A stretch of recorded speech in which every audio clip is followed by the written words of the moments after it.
there, I'm Amy.Connell. Welcome to Graced Health, the podcast for women who want simple and grace-filled ways to take care of themselves and enjoy a little chocolate in the process.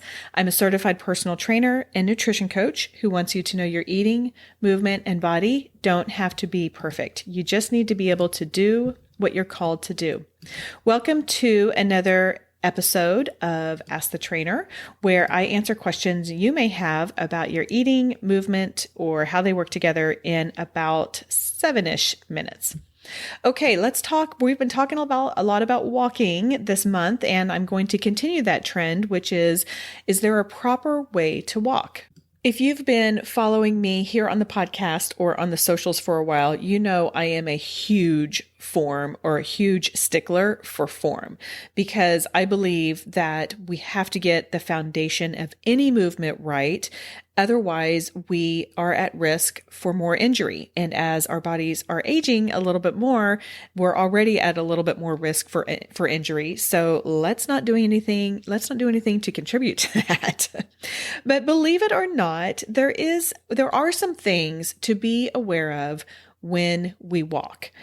You know, if you look at preschoolers, they have great walking form because they're newer to walking, and they have not been hunching over their computers or their screens or their televisions or anything like that. They stand up straight. They hold their shoulders back. Oh, I'm getting into what the proper form is. All right. Well, let's just dig into that. So this is the deal. When we walk, let me tell you how I find myself walking sometimes. I tend to hunch over a little bit. My shoulders hunch over. I can feel my head hunching over because I'm trying to go fast because I'm working for exercise.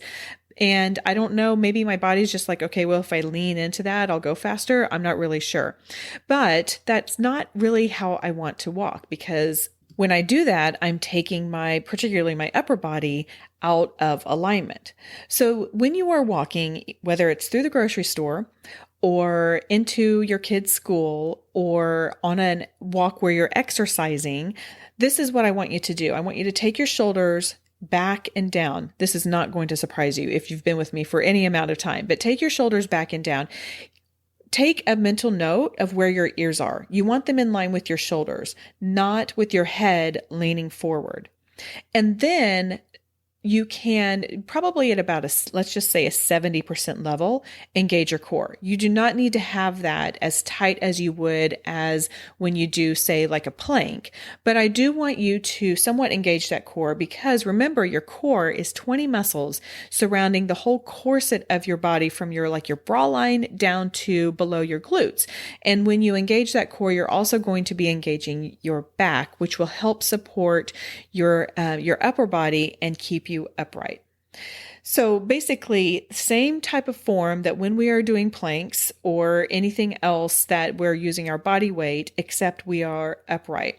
The other visual that I can give you is take your heels up against the wall and line yourself up against the wall. Put your butt there. You know, obviously you're going to have a little arch in your lower back, and then where your rib cage starts, you're going to have your back there, and then pull your head back as much as you can. And you will notice how much we all, especially me, have a natural tendency of pulling our head forward. So that is kind of that true north position, and how ideally we are standing and we are sitting in anything that we do. And try and keep that when you're walking as well. I know it's going to be hard.